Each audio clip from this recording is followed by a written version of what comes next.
Mu Rwanda abandi bantu 12 ejo basanga mu bwandu bwa coronavirus mu bipimo 1928 byafashwe bituma bayanduye bose mu Rwanda bagera kuri 451 ku munsi w'ejo, kandi barindwi mu bari basanga mu bwandu basezerewe mu bitaro kubera ko bakize, bituma umubare wabamaze gukira bose ugera kuri 297. Kugeza ubu abantu 2 mu Rwanda bamaze guhitanwa n'iki cyorezo. Minisiteri y'Ubuzima yavuze ko abasanga mu bwandu ku munsi w'ejo bose arabo mu karere ka Rusizi, akarere gahana imbibi na Repubulika ya Demokarasi ya Kongo. Abantu bakirwaye bakirimo gukurikiranwa n'abaganga mu Rwanda ni 152. Ibipimo byose hamwe byafashwe kuva iki cyorezo cyakwaduka mu Rwanda ni 78,259. Ejo honyine hapimwa abantu 1,928 kuva ku itariki ya 31 y'ukwezi kwa gatanu. Akarere ka Rusizi kabaye izingiro rya coronavirus mu Rwanda nyuma y'uko abantu 5 ba mbere bagaragaweho iki cyorezo. Muri aka karere barimo abacuruzi, abashoferi batwara ibintu bivuye babivanye cyangwa se babijyanye Bukavu muri Repubulika ya Demokarasi ya Kongo, ndetse n'umumotari umwe watwaraga ibintu byari byemewe icyo gihe. Ku itariki ya 4 y'ukwezi kwa gatandatu nuko turimo abatuye imirenge ya Kamembe, Nyakarenzo, Mururu ndetse n'igice cya Gihundwe, imirenge igize umujyi wa Kamembe mu karere ka Rusizi, basabwe kuguma mu ngo zabo ntihagire usohoka bitari ngombwa mu gihe cy'ibyumweru 2 mu kwirinda ikwirakwira rya coronavirus.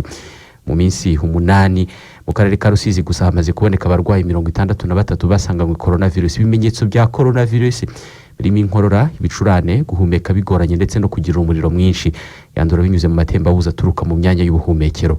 Abaturarwanda muri rusange barasabwa gukomeza kubahiriza amabwiriza, hitabwa cyane ku gukaraba intoki kenshi n'amazi meza n'isabuni, kwambara agapfukamunwa n'amazuru mu gihe umuntu avuye mu rugo cyangwa se ahuye n'abantu benshi.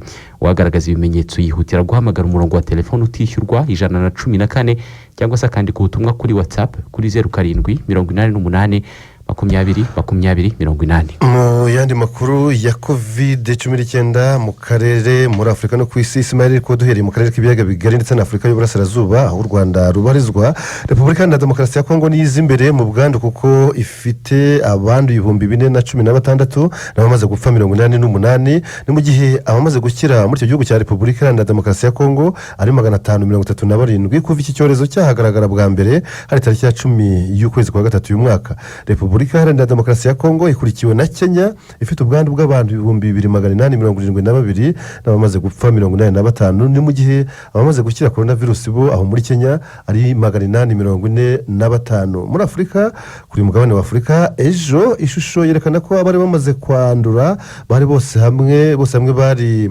189,559 kuva iki cyorezo cyatangazwa bwa mbere ko kigeze ku butaka bwa Afurika gihereye mu gihugu cya Misiri tariki ya 14 y'ukwezi kwa kabiri uyu mwaka. Abamaze gupfa kuri mugabane wa Afurika ni 5,189, naho abamaze gukira ni 82,985.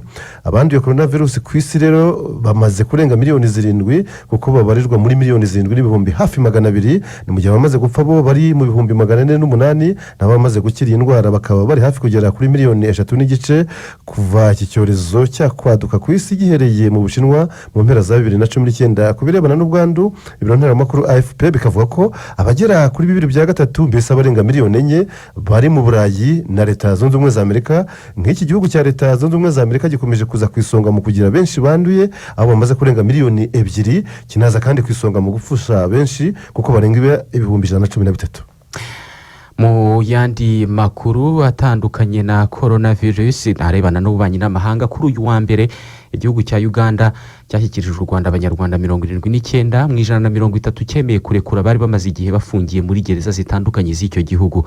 Nyuma yo kwakirwa ku mupaka wa Kagitumba mu karere ka Nyagatare, abanyarwanda bashimye ubuyobozi bw'u Rwanda bwakoze ibishoboka byose kugira ngo bave mu buzima bari babayemo muri icyo gihugu cya Uganda, banavuga ko biteguye gufatanya n'abandi banyarwanda mu rugamba rw'iterambere. Reka inkuru tuyibaze mugenzi wacu Valence niyo nkuru. Hagati ya saa 11 na saa 2 z'umugoroba wo kuri uyu wa mbere nibwo abanyarwanda bose bakiriwe ku mupaka wa Kagitumba mu karere ka Nyagatare baherekejwe na zimwe mu nzego z'ubuyobozi bw'igihugu cya Uganda.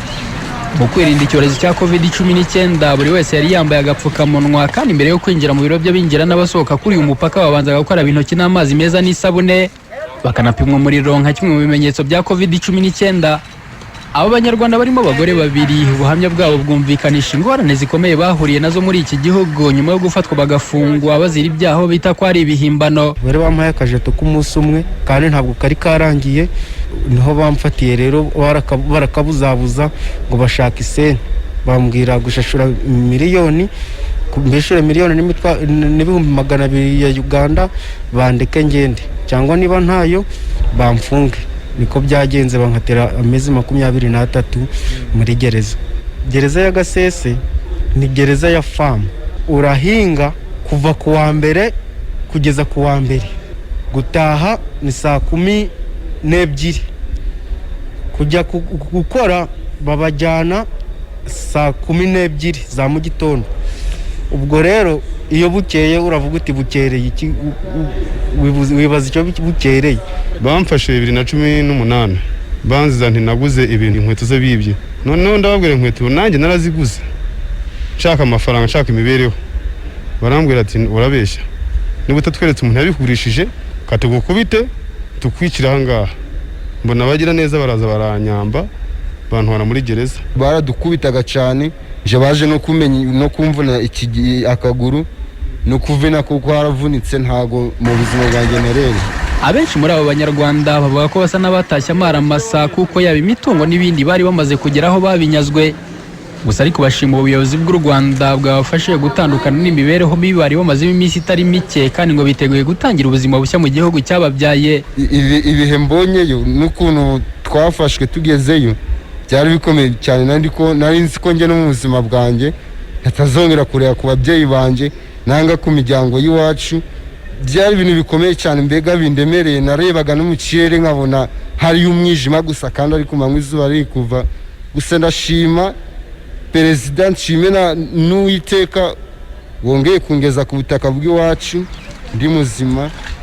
Uwiteka imbaza. Abanyarwanda 79 barekuwe banyujijwe ku mpaka wa Kagitumba bageze icyiciro cya mbere cy'abagera ku 130. Igihugu cya Uganda cyemeye kurekura nyuma y'ibiganiro byahuje u Rwanda na Uganda ku itariki ya 4 Kamena uyu mwaka w'2020 harebwa uburyo bwo kuzahura umubano w'ibihugu byombi umaze igihe warajemo agatotsi. Bose bahise bajyanwa mu kato k'iminsi 14 muri kaminuza y'u Rwanda ishami rya Rukara mu karere ka Kayonza kugira ngo harebwe niba ntawe ushobora kuba yambukanya ubwandu bw'icyorezo cya COVID-19. Bateganyijwe ko abandi banyarwanda 51 baza kurekurwa kuri uyu wa kabiri bakanyuzwa ku mpaka wa Cyanika mu karere ka Burera mu ntara y'Amajyaruguru. Uretse abo banyarwanda barekuwe hari n'abandi bagera kuri 310. Igihugu cya Uganda cyemeye ko bakiri muri gereza zacyo, ariko ngo bakaba bakurikiranweho ibyaha bitandukanye. Valence niyo nkuru, Radio Rwanda Kagitumba mu karere ka Nyagatare. Hagomba kuba hari amakuru aramutse avugwa haba mu Rwanda no hanze y'u Rwanda cyangwa se yaraye avugwa, niyo mpamvu tuguhamagaye kugira ngo yatugezeho. Niyo mpamvu nanjye nditari kugira ngo tuyavuge ku buryo bw'inshamake no kubasogongeza by'umwihariko ayo turi kubategurira mu kanya mu rubuga rw'imikino guhera saa 3:45. Mu bizindutse bivugwa byanaraye bivugwa nuko abayobozi ba Gicumbi FC na Hirozi FC baraye bakoze inama ku mugoroba bafata umwanzuro yuko ubujurire bwabo bwatesheje agaciro nyuma bamanuye mu cyiciro cya kabiri, ubagomba kubuzamura bakabugeza ku rwego rwa TASI. Niki TASI rwa rukiko mpuzamahanga rw'ubujurire muri siporo rufite icyicaro i Lausanne mu gihugu cy'Ubusuwisi.